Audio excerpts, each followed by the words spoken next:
Rise, renew, reconnect. Welcome to From the Ashes, a podcast where every episode ignites hope and healing. I'm your host, Valerie Huang Beck, and I'm on a mission to help you embrace your unique potential and become the vibrant visionary you knew you were meant to be. And the fire in the darkest night, the phoenix burns. It's ready for flight. Shadows may come, try to tear you apart, but you're the All right, friends, so we are doing something new today as I record this podcast episode from the floor of my office on a Friday night for you all to hear in future. And shout out to my podcast producer, Maddie, for introducing tonight's topic. So I was asked to talk more about the concept of embracing joy for a life well lived. And the reason why this was brought up was because I've been talking about my own struggles with joy with my clients in our coaching group, Club Phoenix. And I have shared that I noticed that I've been choking my own joy. And because I'm choking it, it actually affects the way that I attract abundance in my life, the way that I am able to connect with my potential and my purpose. And of course, it also affects my freedom. So the message of tonight is actually that joy is essential to life. It's not an optional thing. It's not a thing for later. It's something to consciously incorporate into your everyday being to really thrive as a person. And this may seem intuitive for some or like a duh, but for someone like me, who has spent a lot of time focusing, especially in the recent years, on professional achievement, joy can escape us. So in my work, I talk a lot about the 4 aims of human life, or what I would call actually the Flowstate Framework. So the Flowstate Framework has 4 pillars, and the idea is that you have these 4 pillars that allow you to really be in flow, very present with your life, really feeling fulfilled, integrated, and you're living your best life, right? And we all want to live our best life. So the 4 pillars of this framework are living with potential, your purpose, your unique potential, right? Abundance, joy, and freedom. Now, I've taken these concepts from a very, very old framework called the Purusharthas in Vedic wisdom, but I've adapted this to a more modern understanding and also my own take on what I feel is important to live the very most vibrant and joyful life that you could live. So rather than looking at them as a hierarchy or an order or separate from each other, I look at them as being interconnected and dependent on each other. And when they're all in flow, when there's energy flowing through all 4 of these pillars, that's when we have this sense of true integration with our life and essentially all of the universe and the energy around us. We won't get too woo-woo on this. I just want to paint a picture for you of what we're trying to get at when it comes to these 4 pillars of flow. So, like I said, without all 4, it's really hard to feel fully integrated in your life and fully present. Because if you live without having a purpose, if you're not tapping into your unique potential, then there's always going to be an emptiness of like, what could I have done in my life, right? When we live with purpose, we feel like we have a place on this planet. We have a sense of we're contributing to other people, or we have a mission. We have something that we want to do, or we have something that we can do, not only to just live for our own selves, but to contribute to the environment. And that could mean so many different things. It could be we're contributing to our family, or we're contributing to our community, or it could be as simple as taking care of some plants outside. All right. But each of us have our unique potential depending on who we are, where we were born, the family we were born into, the country, the time frame or time in history that we were born into. So many different things determine who we are as a person and the talents and the gifts that we have been innately given that allow us to uniquely interact with our circumstances.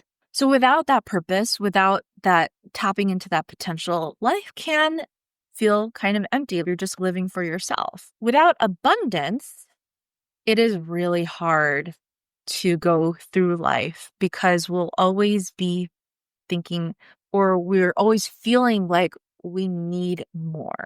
We're always feeling like I don't have enough. And this is scarcity mindset, right? The opposite of abundance. When we have abundance, we feel supported. And that's what's important. We want to feel supported, not only financially, but we want to feel supported socially. We want to feel supported in our resources. We want to have an abundance of time. And when we don't have enough time, when we don't have enough money, when we don't have a supportive environment or community, we feel that it it's so hard for us to live through life because scarcity leads to fear. Scarcity leads to feeling like we always have to be on edge because we don't know if we will have enough to survive. As opposed to abundance, we always have more than enough. And that allows us to be giving, that allows us to lead with generosity and also for us to contribute to other people and to ourselves without feeling like there's not going to be more in the future. So abundance or the lack thereof can really choke our ability to act because there's that fear that if we use a certain resource, we're not going to have more of it later. Without freedom, the third pillar that I'm going to talk about, without freedom, it's also hard to enjoy life because we're never living for ourselves in that moment. We're always feeling like we're at the mercy of somebody else's orders, somebody else's needs, somebody else's demands and expectations. When we don't have freedom, we don't feel like we have a choice in what we do. And that can be incredibly limiting in our spirit. Right? There's no way for us to really be in flow state if we never have agency. So that leads to the fourth one that I'm going to talk about today. And I'm not talking about these in order, but that's joy. And joy is so natural. Joy is our ability to choose to be happy, but also it's our ability to just enjoy, just be fulfilled in whatever it is that's in front of us, and to have these moments of, yeah, things are good and I like what I'm doing. And it could be as simple as like, I love this smell or I love the taste of this, right? Enjoyment, pleasure is what I'm pointing at. There is definitely room for pleasure in life, and not just room, but actually necessity for pleasure in life. Because without this ability to really engage with the senses and really love what we're doing, what is the point? Do we just go through life and not feel this positive energy at all? No. Joy moves us forward. It's a motivator, but it's also essential for us to feel like what we do comes back to us. And that's very, very similar to abundance. But joy has this uplifting feeling to it.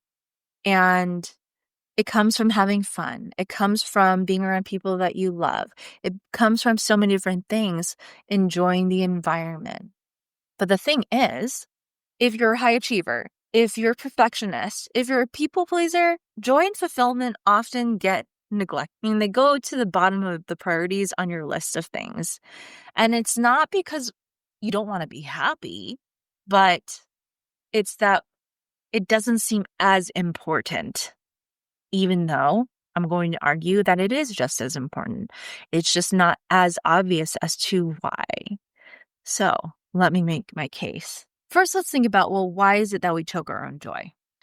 One thing that might be happening is that you feel like you have to earn your joy. Without the hard work, you don't deserve the joy.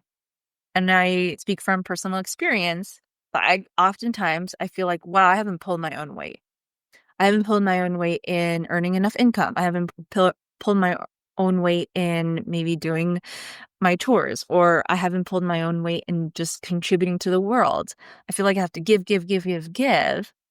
And so I put off the joy. I put off fulfilling my own cup. I've put off going out to smell the flowers. And it can get very, very restricting because when you're not filling your own cup with joy, it's like you're saying that you don't deserve the joy that everyone else deserves, that you're trying to give to. You're working so that other people can be happy, other people can be uplifted, but then you neglect yourself in the process. So that's one way that perhaps you might feel like, or why you might put joy off.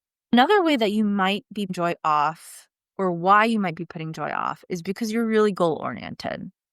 So for those of us who have big projects on our plate, maybe we run businesses like I do. Maybe you are high on the corporate ladder, or you have a lot of responsibilities in your workplace and you want to accomplish things.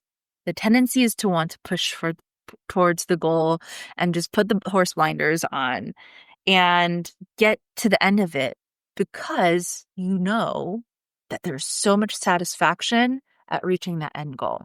So what's the problem with this, right? Because the end goal is going to feel really good and that's going to be really happy and you're going to feel joy with that, right?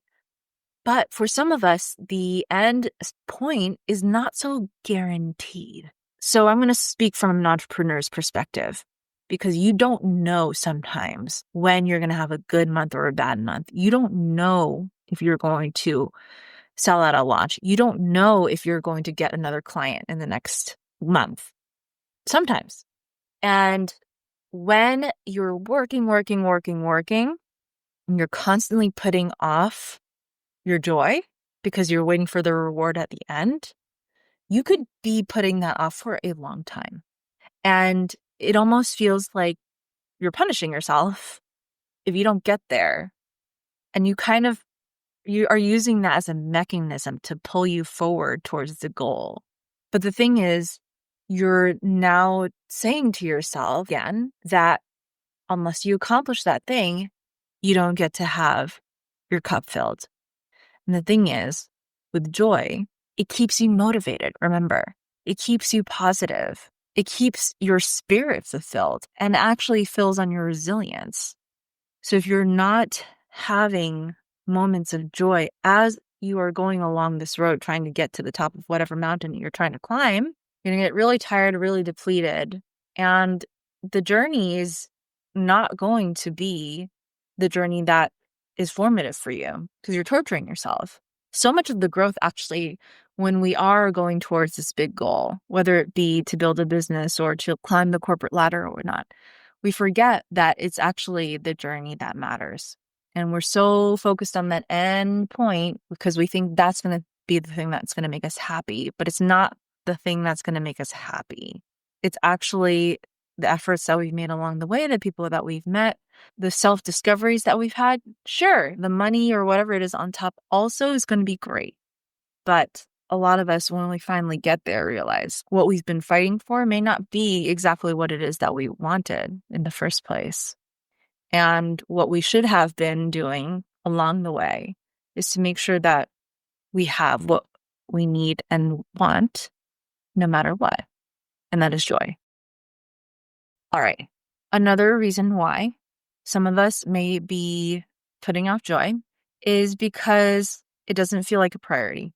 It feels like something that you could put off because the work is really engaging or interesting, or the goal is really important. But yeah, it doesn't feel like a priority until it is, because we notice that we're grumpy or really stressed out or we have a headache or we can't get up in the morning because we've been working too hard.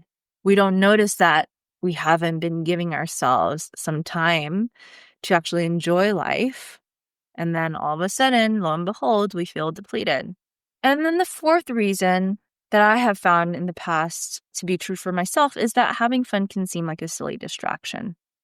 And I think it's because in the past I've had a really up and down extreme relationship with fun, meaning when I was doing street dancing and doing professional dancing, whether that be teaching or holding events or performing shows, I actually went out a lot. to socialize and have fun because it was part of the networking too. And it was part of the gaining visibility. So I was mixing up fun and these other motives, and it kind of burned me out the way that I was having fun. And I also judged myself for wasting a lot of time going out and not really, it wasn't really to connect with people on a really deep level. It was just to kind of, to be seen. It was just superficial. And having surface level fun of dancing around with people or getting to know people in the industry or whatnot. And yeah, it just gave me a bad taste in my mouth because I would go sometimes to a party and then I wouldn't know anyone even. And I'm like, why am I even here? I don't care about anyone here. But I think looking back on that now, it wasn't actually fun. So I think part of it is realizing like you got to have fun your way. And maybe having fun for you or having joy and introducing joy into your life doesn't mean you have to go out and party and go all wild. It could be just taking some time to smell flowers. So that was that lesson learned. Now, the problem with putting off joy is that it's really hard to fill your cup. You don't take the time to enjoy the process and the journey. And it's actually really hard to be present when you're never having fun or if you're never giving yourself time to enjoy anything. Like if you're rushing your meals and you don't take time to enjoy that, savor the flavors, or if you are not taking the time to enjoy the comfort of your own bed because you crash so hard at night after working really long hours. Everything becomes a bit of an emergency because you're not really living in the moment. You're driving hard. And then what could be used for time to enjoy is actually just used to restore what you can in terms of your battery, but not really, really charge it up all the way. So the thing is, hard work is actually easier when you try to have fun doing it. And this takes a little bit of discernment. These days, my fun is going to the gym. I freaking love going to the gym, lifting heavy weights, doing some cardio, getting really challenged. For some people, this isn't fun, but for me, oh my God, this is when I'm having the most fun. It's not only that I feel like I'm getting stronger or I'm going someplace, which as a goal-oriented person, this type of fun is perfect for me. To me, it doesn't have much of a consequence. It's not like I'm trying to save the world. I'm trying to do that maybe with my work, but when I go to the gym, it's really just for me. And I get to feel alive. I have to breathe when I'm lifting weights. I have to be really present, right? I have to really pay attention to what I'm doing in the moment because if you drop a weight, it can be dangerous. So I'm always present when I'm at the gym. And that is the number one fun for me. I could check out if I go dancing or to a club or something these days, easily check out within a couple of minutes if I get bored or if I don't like the people there. So find the fun that works for you. I've also, because to balance the hard working aspect of myself and the joy that I get from that, I've also started doing a little bit of aromatherapy. So I introduced some rose and sandalwood to my aromatherapy that I'm going to meditate with. And I love just experiencing those scents and sitting back and relaxing and maybe just reading a book or something.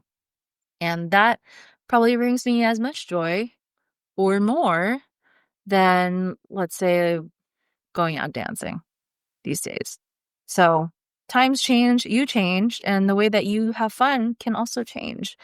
The thing is, if you're having fun in a way that depletes you, it's probably not for you.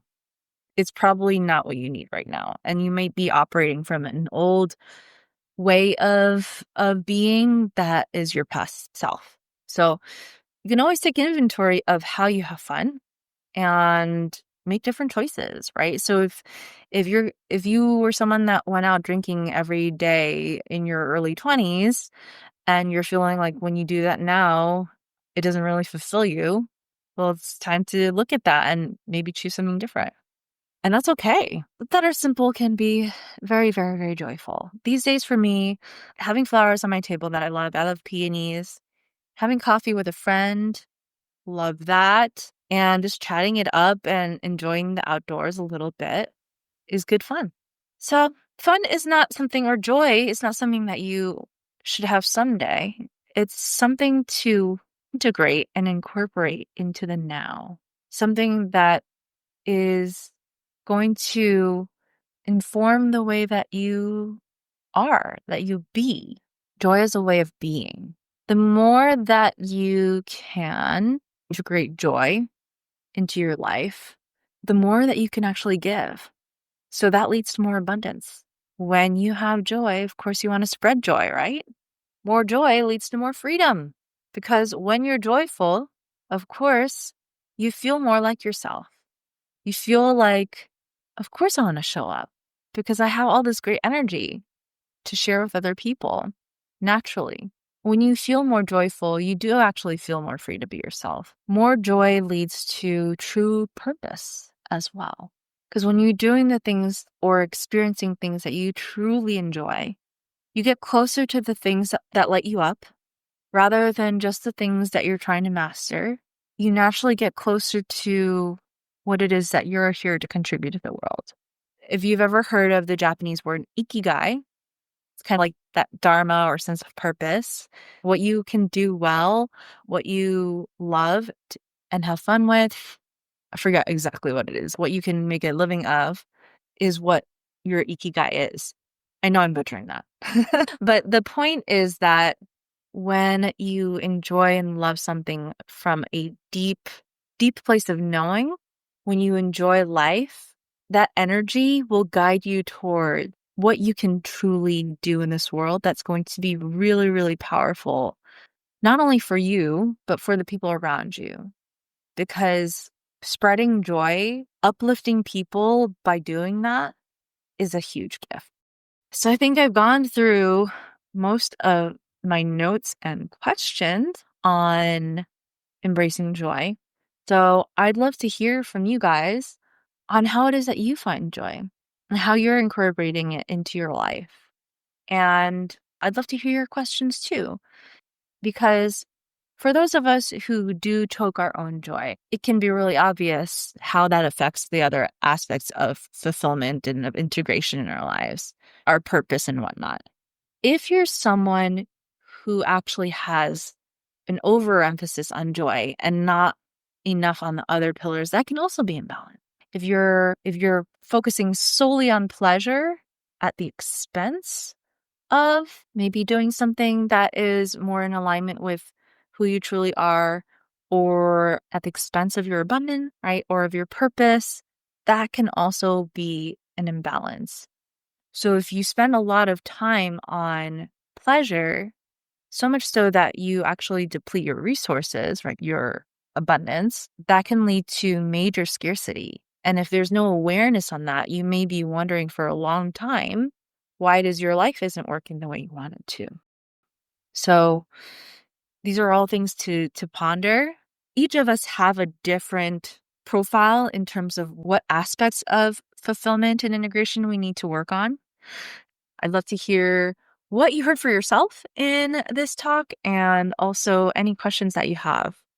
And I hope some of that made sense. Thanks for listening, and I will catch you next time. Soar to the sky. Thanks for tuning in to From the Ashes. If this episode sparked something in you, I want you to know your evolution matters, and we're rooting for you all the way. For coaching, community, and resources to help you rise into your full potential, visit intrepidwellness.life and check out what we have to offer. If you love the episode, please leave a comment, share it with a friend, or tag me on Instagram at intrepidwellness.val, because I'd love to hear what resonated for you. Until next time, keep rising.